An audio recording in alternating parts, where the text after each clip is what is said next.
Welcome to The Marketing Thread. I am your host, Todd Schnick, joined by my friend and colleague, Carol Morgan. Good morning, Carol. How are you?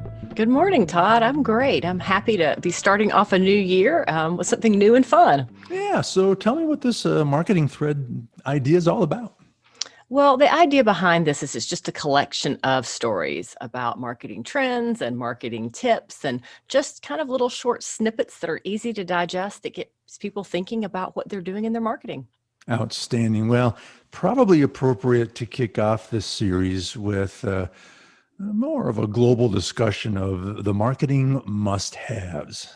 So kind of kick us off. What's this discussion going to be all about?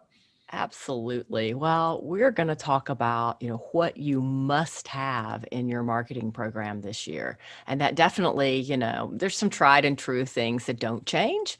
But obviously COVID and the last, 12 months at this point have impacted what should be in your marketing mix. So we're going to talk about video and virtual, social media, content, which a lot of people, kind of overlook today, search engine optimization, and technology. Probably the one thing that hasn't changed with COVID and the pandemic is the importance of content. Right. But worthy of discussing further, of course. Absolutely. So let's just dive into video and virtual. And, I guess the thing I like the most about this is something I'm going to steal from my friend Lisa Parrish, who coined the term the Netflix effect. And, all about how people want access to things 24/7. I think that's the biggest thing that COVID changed. It's no longer good enough to just have your model homes open Monday through Friday from 9 to 5 and on the weekends from 12 to 5. They want to access those model homes even when they're closed. So that means thinking about new technology or thinking about video and 3D tours and having that all at your buyer's, fingertips so that they can discover everything there is about your home plan, online before they even get into your model sitter. Yeah, the home buyer is no longer thinking, all right, honey, we're going to do this on Saturday. They're thinking, well, I want to do it now. We're kind of in Right. the mood to think about this now. And it's the same thing as Netflix effect that you're talking about. There used to be a time in my life when I was okay with a show coming out one night a week and waiting 7 days for the next episode. I want it now. In fact, if there's a series on streaming TV that makes me wait a week, I don't really watch it. I kind of Isn't that only focus true? on the shows that I can binge as many episodes as I want at a time. It's Right. changed my behavior on television. And then when you finish binging, you're frustrated that that next season isn't out yet. I mean, right now, I feel like I'm on hold with 3 or 4 different shows that I love, waiting on that next, season to finally be released. So, and that's how everybody feels. It's the same. I used to call it the McDonald's generation. They want it now. You want to go through the drive-through and you want to get it now. Shopping's the same. You can order your groceries and go get them now or have them delivered now. Nobody wants to wait for anything. I think we've created the most impatient generation ever. Well, so Netflix has changed how we consume media on television. COVID has obviously changed how people buy homes. And so Correct. video and its accessibility 24/7 is now essential. Yeah. Oh, absolutely. Yeah. And I think, the Netflix effect just completely sums it up, and Lisa Parrish, again, she's the person who produces the nationals for the National Sales and Marketing Council, and she produces lots of events nationwide. And they really got creative with how to do events during COVID. I think the favorite one that I heard that they produced was somewhere out west, and they had everybody pull their cars into a drive-in movie theater and had all the awards and everything on the big screen. And you sat there in your car and ate popcorn or your charcuterie board or whatever you brought with you and watched the awards. So again, I think that, things that came out of COVID and came out of the last 12 months, the biggest thing is creativity. It's the on-demand and the creativity of wanting it now. So I love that part of it. Yeah. You got to be virtual. I mean, that's how we're going to do business now. And you have got to lurch your marketing forward, be thinking along these ways that it has to be available when and how people want it. Yep, absolutely. And then the next thing is social media. More time is spent on social media than ever before. consumers sheltering in place, and I think we're still seeing some of that going on, are looking for ways to remain connected. They're looking for ways to remain connected with their friends and family. Think of the number of birthdays and things that have taken place on Zoom or on, one of the different Facebook FaceTime, apps, some of the different things that are out there. And I guess FaceTime is an Apple app, and, Facebook has their own things for that. But, social media is the way we all stay connected today. Well, it has been, but it's more so now. I get these little annoying notifications from my MacBook that says, "Hey, your time online is increased by 17% this week." Despite I wish I was spending less time on Facebook. But because of the new reality of our world, I'm spending more time here. And so you have just got to be present there. You've got to be active. You've got to be engaged. Yeah. And it's not just the organic post, it's the paid post too.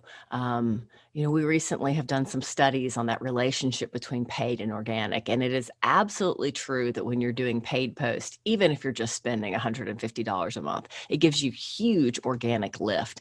And, Facebook won't come out and say that that's in their algorithm. But, when you see different builders who spend money on Facebook getting tons and tons of organic traffic, there's a little bit of a cause and effect going on there. Let me be a cynic here. We're in a pay-to-play world now. Oh, absolutely. And we're going to talk about content in a bit, but there's a lot of content out there. And now the new reality is this: it's no longer a decision that you have to make. It's this is the reality. You have to accept it and move forward. To compete, to be seen, you got to invest in it, and that's paid advertising. Yeah. I guess when I first jumped on Facebook, and I want to say it was 2007 or 2008, I looked at it and we started looking at ways to use it for businesses. And I said at the time, there's no way this platform is staying free. So, you can think it's free if you want, but if you really want traffic from it, you're going to pay to play. Right. And that is so true. And it's true for all the sites now. It's true for Facebook, on Instagram, which everybody loves. It's kind of the golden child of beautiful photos. On Instagram, you're not going to get any traffic unless you pay. When I say traffic back to your website, the only way for them to click through is for you to do a paid post. As of this recording, these networks always evolve their systems, but Instagram is the one where you have no choice but to be accepting what the algorithm shows you. On Facebook, you can still, if you can find it, you can change to the most recent post. Can't do that in Instagram. Right. That's all driven 100% by the algorithm. So investing there does ensure that you get seen. Right. At the other site, we're starting to use a lot. We started using it more and more in 2020, and we're using it even more now in 2021 is LinkedIn. Mm-hmm. LinkedIn has incredible lift for business to business. And it's a combination of using a business's page on LinkedIn combined with, the owner's page, their personal page. And, for them to share those posts and for them to comment on the company's post and for them to invite the people that they want to follow their page. It's really incredible what you can achieve on LinkedIn if you really work it and know how to work it. There's just a different attitude on LinkedIn. Yep. It's a more serious, a more professional. I follow similar people on multiple platforms and they behave differently on LinkedIn. Yeah, it's more professional. If you're looking to someone who's going to invest $500,000 on a home, it's not a bad place to be planting seeds. Absolutely. You're right on that. The demographics there, it's, more college education, higher net worth.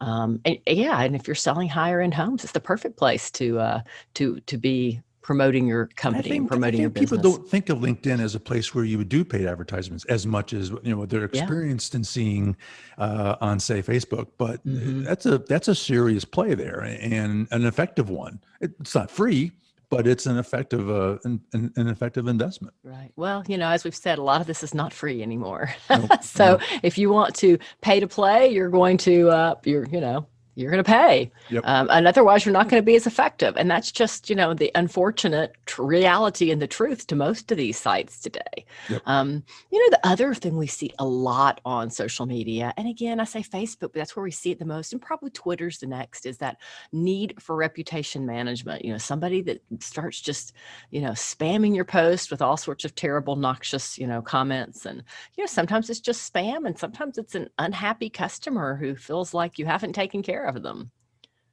Yeah, it is a great rapid way to respond to a negative comment in the marketplace, and it's a great way for customer service. I mean, there's all kinds of benefits to it in terms of thinking about an overall reputation management strategy. No doubt about it. Yeah. So again, just getting ahead of it and asking for reviews from those happy customers so that, you're not just having the unhappy ones go there and make comments and, put their reviews up there. I always love seeing it if, there's a negative comment and then, a current buyer comes in and says, oh, well, that's not the experience I've had at all. So that to me is afraid success. to ask for that. People are busy. They got a million things going on, and the human psychology is we love seeing all the negative stuff and we don't think about posting the positive stuff. And so you're going to have to push that. I mean, it's got to be part of your strategy is to encourage and work with your customers and encourage them to do that, to take that step, because it's not something we naturally do. So that's got to be part of your overall strategy, is encouraging people to put positive reviews on these platforms. Yeah. That's a good segue to content. So, what does your content look like? And it's not just content for social media, blog posts, public relations, newsletters, email marketing, making all that content make sense. And I feel like that's what I do, especially for our bigger clients. We spend a lot of time figuring out, okay, you've got these 14 great stories, but they're not all news. So the one that's news is what you put on public relations. That's where you do your press release on the news, the new community, the new phase, the cool new trend that you've identified. And then, for your blogs, again, the content that's more evergreen. So maybe it's that you're building it in this really cool, neat city that has these fabulous amenities. So you talk about the city, you talk about the amenity of the cities, and then you drill down and talk about your homes and your community. And then the things that are happening now. So 1 home left, 5 homes left, things like that. The happy homeowner photos, that's what goes on social media. And of course, the press releases and the blogs go on social media too. But to me, you're kind of drilling down through those levels of content of what's news, what's news to the news reporter versus, what's news to your followers. And they do want it to be relevant to you, to you, to your company, and to them. They don't want you just spinning other people's content on your social media sites. Looking at your list here, what I think one of the most important delivery vehicles of content is a newsletter. We're thinking, well, it's 2021, email's dead. It's not. It absolutely is not. It's more potent and powerful than ever when done right and when done effectively. And I have found I am actually, we were talking about social media a second ago. I'm paying less attention to influencers and experts on social because I'm trying to eliminate a little bit of clutter on my social feeds. But when there's someone who I really respect and someone who I really want to learn from and see what he or she is up to, I love following their newsletter because I get what I want when I want it. And it's unvarnished and it's their stuff. And so marketing or email newsletters is a critical part of your marketing now. I think more so than ever. I agree with you on that completely, Todd. I think the newsletter is a great way. People are like, oh, well, I put it on my blog. Okay. Well, are people actively following your blog? Right. And then I'll hear oh, well, I've already put that on my social media. Okay. Well, you're assuming that they see everything you post. Sometimes I think the newsletter is just a great recap of what's going on and what's coming up that they might not see any other way if they're as busy as, as all of us are. I know I've got my favorite newsletters that I at least scan, when they come in and, oh, look, that's of interest to me. I'll click on that and find out more about, UTM ISBN codes, or find out more about where 3D video is going, or whatever it is that's in that newsletter that's of interest. Or, oh, look at this cute idea. I wish I'd thought of that. There's really nothing new out there in marketing. It's just reconfiguring it and finding different ways to present it that work for you and You work can for your repurpose company. content. I mean, that's the beauty Yeah, of it. absolutely. So yeah, I'm with you on that. I think content is definitely, it's powerful, but it needs to be relevant and it needs to be fun. The more fun you can make it, the more you're going to have people following you and interested in what you have to say. If it's fun and creative and unique versus just that same story they can read in 14 other places. Well, and I do believe you got to produce a lot of it, recognizing that a lot of people aren't going to see everything just because there is a giant flowing river of content out there and you're going to miss stuff. And so you got to put more fish in that pond to increase your chances of being caught, Right. So I don't think you should be afraid of putting too much content out there and recognizing that most people are going to miss it the first time around. Well, and I guess just us sitting here doing this, video on Zoom, is proof of that. So I could certainly write a blog post that says all these very same things, and I probably will write a blog post to go with this. But if you think of video, there's some people who just want to listen to it. So they can listen to it in their car. They don't even have to be watching this. And there's some people who learn better by watching. And then there's others who are just going to read it. So figuring out how to produce content that resonates with your audience. And it's an audience that digests content in many different ways. Yep. So, I agree. Yep. 100%. So that's something we're all going to have to continue to figure out and strive toward. Then, of course, can they find you?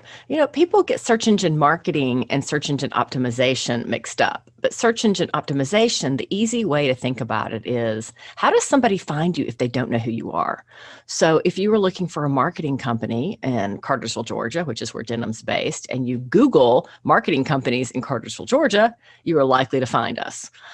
So that's, finding us, related to location. Maybe you're looking for, public relations for home builders, and you Google public relations for home builders and you find Denim Marketing.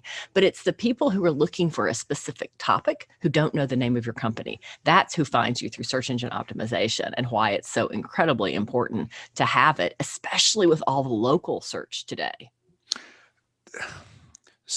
Do me a favor, Carol, speak for a minute on how someone like me, who's not some technical impresario on SEO and search engine technique, there are still, I think, people, me included, that are intimidated by that process. And what does that actually entail? Is it something I can actually do? Do I have the skills? Do I have the tools to do it?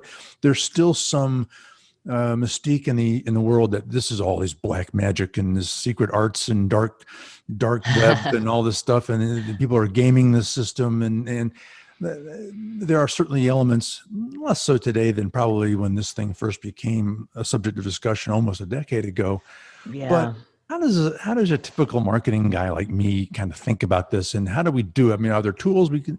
Obviously we can seek guidance from professionals such as yourself, but I think some people are still intimidated by this process, that there's some dark secret to it.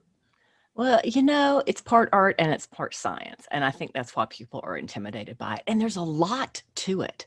So there's things you can do off page, like registering with all the different,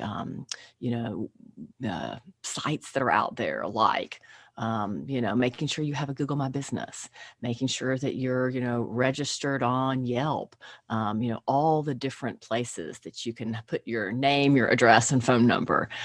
All those different directories is what they're typically called. So that's one thing you can do that's off page, has nothing to do with your website.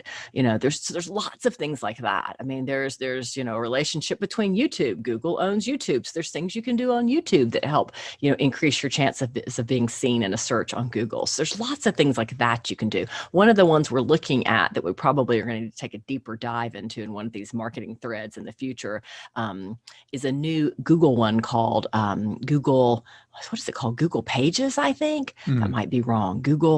Oh, Google Stories. That's what it's called. Oh, Google okay. Stories just came out, and it makes it sound like it's super easy to use. I kind of started digging into it. We had Google Stories added to the back end of a couple of websites that we managed just to see how hard or easy it would be to incorporate that into our mix. And it's going to be a deep dive. I think it's going to take, 30 to 45 minutes per post when we first start doing it, just to figure out how to use them, because it's not as simple as just, sharing the blog you just posted through Google Stories. It's much more complicated. But that's something that for people who adapt to it, Google always rewards those who use their products. So Google Stories is one way to break through free from the clutter. I think in a lot of ways, on page is easier for people to understand. So Yeah. the things that you do to your website that help it to show up higher. And one of the easiest things you can do is just simply blog. So just by adding that fresh content. And what that does, Todd, is it has the search engines, they're little bots and spiders that go out and crawl websites. They go crawl them, and they'll crawl your site 2 or 3 times. And if nothing new has happened, they might wait a month before they come back, or 2 months before they come back. So just by having that fresh content that you add, every other week, or how often, you can add it, it gets the search engine bots to come back and scan your site for relevant content. And then you're going to show up higher in searches for that content. Yeah, you stole my thunder. I was going to say probably the best strategy is producing fresh content. Oh, absolutely. Then there's obviously the steps you can take to. I mean, if you blog and say, for instance, you blog using WordPress, and there's an increasing percentage of people who are doing just that. There are plugins that you can add to your website that then kind of coach you through how to optimize that. So there's tools like that as well. This is one of those things, though, that's always evolving. And Absolutely. that's a good thing that it's always evolving. But it does mean you have to keep on top of it. And again, seeking coaching and help from professionals such as yourself to kind of keep you advised on the kind of things you need to be paying attention to is part of this too. Right. Absolutely. And I guess as far as, SEO tools, I really like the Yoast plugin. I don't know if that's Yes, what you're that's my using on favorite. WordPress or not. That's my favorite. In some ways it makes it a little too too much of a formula.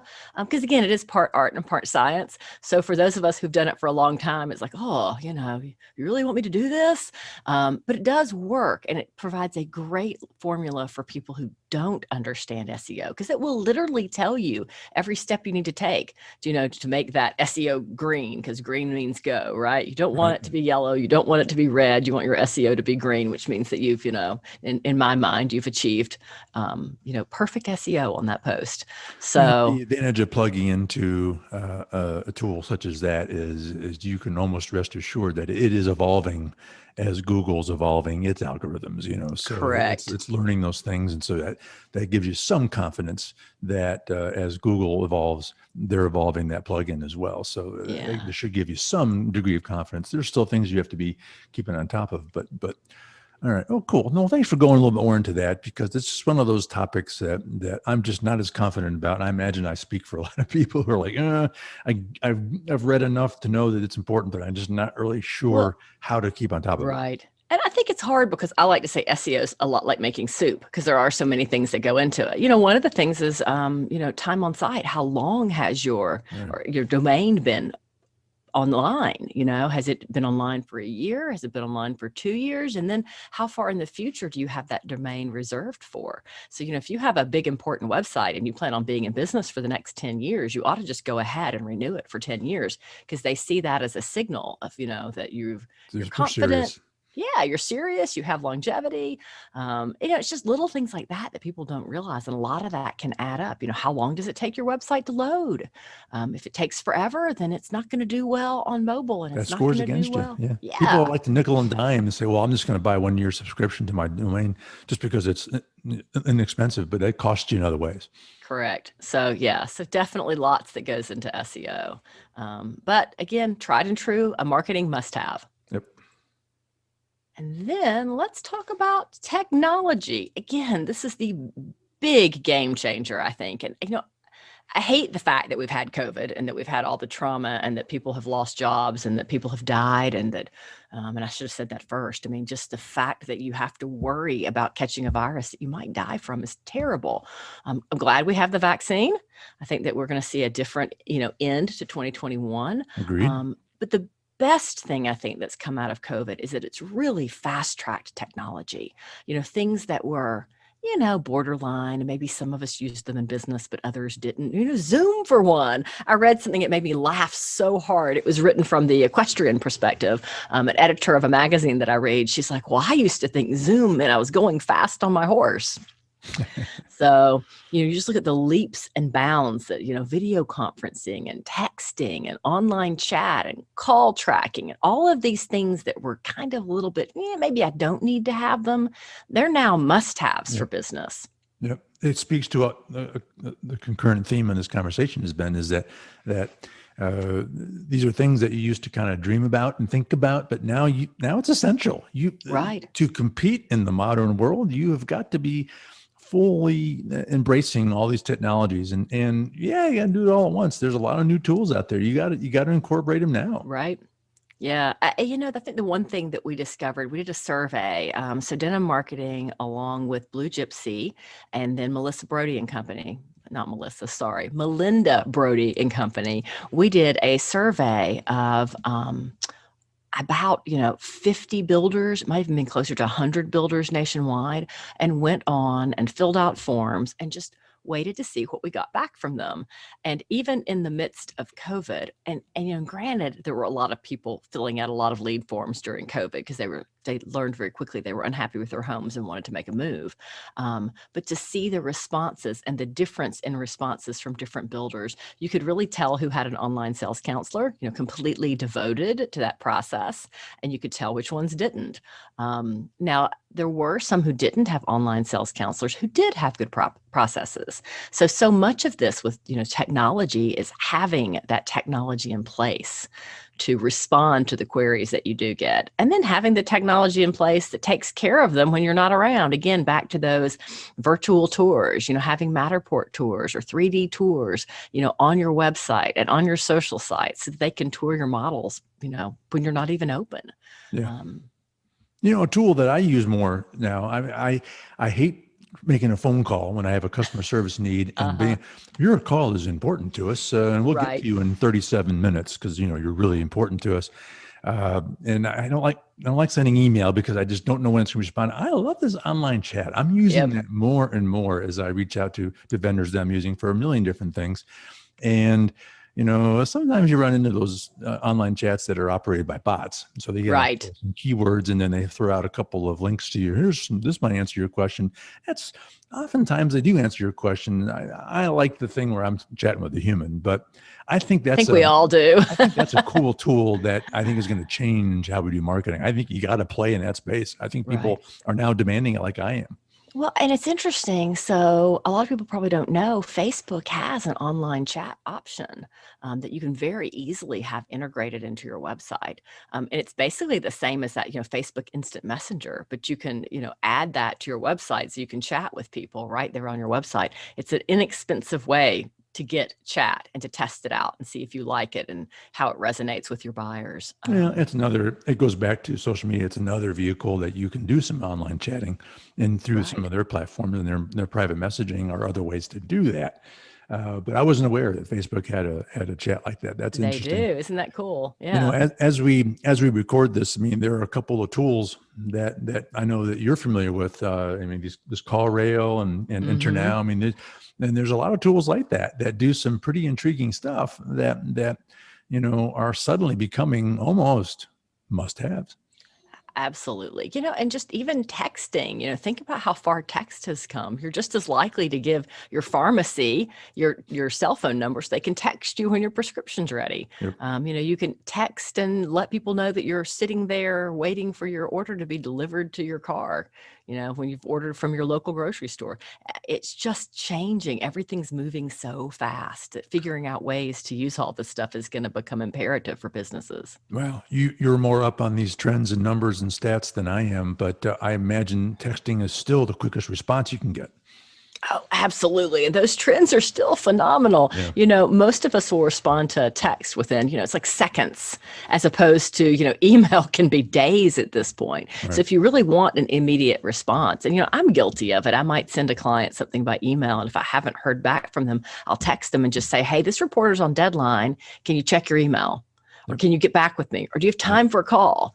I think the bad thing about technology is it does cause our email boxes to fill up quickly and our text streams to fill up quickly.